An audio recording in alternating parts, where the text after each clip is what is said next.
Vladimir Poutine a fait une déclaration concernant la liquidation du guide suprême iranien Ali Khamenei. Comme l'écrit l'agence de propagande TASS, Poutine a qualifié la liquidation de Khamenei de meurtre cynique, en violation de toutes les normes de la morale humaine et du droit international.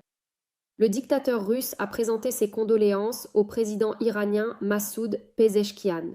Il a également déclaré qu'en Russie, Khamenei serait rappelé comme un homme d'État éminent, ayant apporté une contribution considérable au développement des relations entre les deux pays. Cependant, Poutine n'a fait aucune mention d'une éventuelle aide à l'Iran, l'un des rares alliés de la Russie. Il est à noter qu'à l'été 2025, lorsque l'on a demandé au maître du Kremlin s'il était possible qu'Ali Khamenei soit éliminé par Israël et les États-Unis, la réaction de Poutine a été différente. Je ne souhaite même pas discuter d'une telle possibilité, je ne veux pas.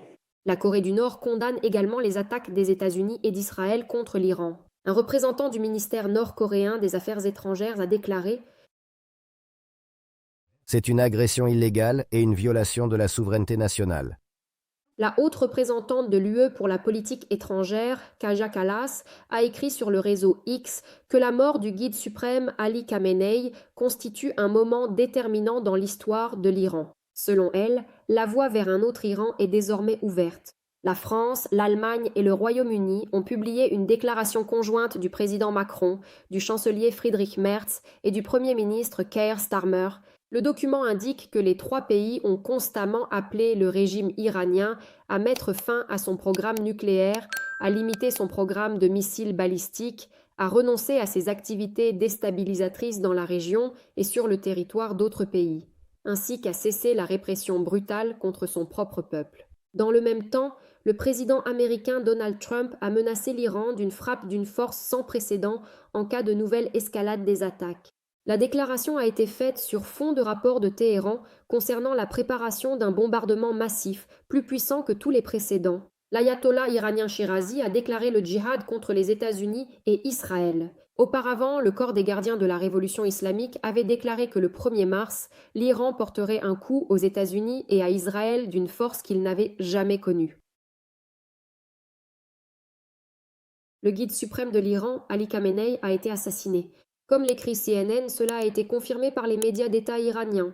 Il est rapporté que Khamenei a été tué dans son bureau, dans la résidence du leader, alors qu'il accomplissait ses fonctions le matin du 28 février. La télévision d'État iranienne a annoncé 40 jours de deuil national et diffuse également des vidéos d'Iraniens en deuil, pleurant dans les rues et dans les mosquées. De plus, après l'annonce de la mort d'Ali Khamenei, des manifestations ont éclaté au Pakistan et en Irak. À Karachi, des manifestants ont attaqué le consulat américain, tandis qu'à Bagdad, des affrontements ont eu lieu avec la police près de l'ambassade des États-Unis. Le corps des gardiens de la révolution islamique a annoncé le lancement de l'opération offensive la plus puissante de l'histoire de la République islamique contre Israël et les bases militaires américaines, en réponse à l'élimination du guide suprême de l'Iran. Cependant, malgré l'image diffusée par les médias d'État et le blocage d'Internet par les autorités, des milliers d'Iraniens sont descendus dans les rues de leur ville pour célébrer la mort du guide suprême Ali Khamenei. Sur les réseaux sociaux, des vidéos sont apparues depuis Téhéran et d'autres grandes villes, montrant des centaines de voitures formant des embouteillages et klaxonnant sans interruption pour exprimer leur joie. Les Iraniens dansent, chantent et tirent des feux d'artifice pour célébrer la fin des 37 ans de règne du dirigeant. La liquidation d'Ali Khamenei a également été annoncée par le président américain Donald Trump.